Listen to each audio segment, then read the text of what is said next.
आणि यानंतरची बातमी आहे जळगावमधून। जळगाव विधान परिषदेमध्ये महायुतीचं टेन्शन वाढले, कारण शिवसेनेच्या बंडखोर रेश्मा काळे सहलीला रवाना झाल्यात।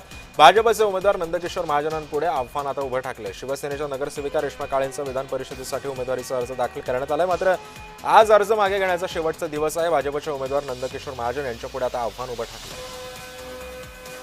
आणि या सगळ्या संदर्भामध्ये अधिक माहिती जाणून घेत माझे सहकारी जुगल पाटील सध्या आपल्यासोबत आहेत। जुगल, काय बघतो आपण? कारण रेश्मा काळेंनी आता आधी म्हणतात की मी अर्ज मागे घेणार आहेत आणि ते स्वतः सहलीला गेलेले आहेत। आज दुपारी 3 वाजेपर्यंत अर्ज मागे घेण्याची वेळ आहे।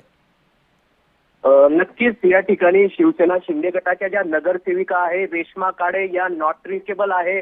महायुतीच्या विरोधात बंड करून भाजपा उमेदवार नंदकिशोर महाजन यांच्या पुढे आव्हान उभे करणाऱ्या शिवसेना शिंदे गटाच्या नगरसेविका रेश्मा काळे या जिल्ह्याच्या बाहेर सहलीला रवाना झाल्या आहे। सप्तशृंगी गडावर मातेचं दर्शन घेतल्याचा व्हिडिओ सोशल मीडियावर या ठिकाणी व्हायरल झालेला आहे।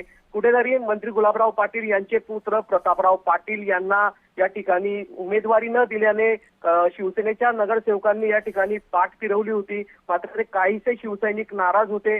मात्र जर एक विचार केला तर अपक्ष उमेदवारी रेश्मा काळे यांनी या ठिकाणी दाखल केलेली आहे। मंत्री गुलाबराव पाटील, मंत्री गिरीश महाजन रेश्मा काळे यांची समजूत काढण्यात यशस्वी होतील का हे पाहणं आज महत्त्वाचं ठरणार आहे। आज माघारीचा शेवटचा दिवस आहे।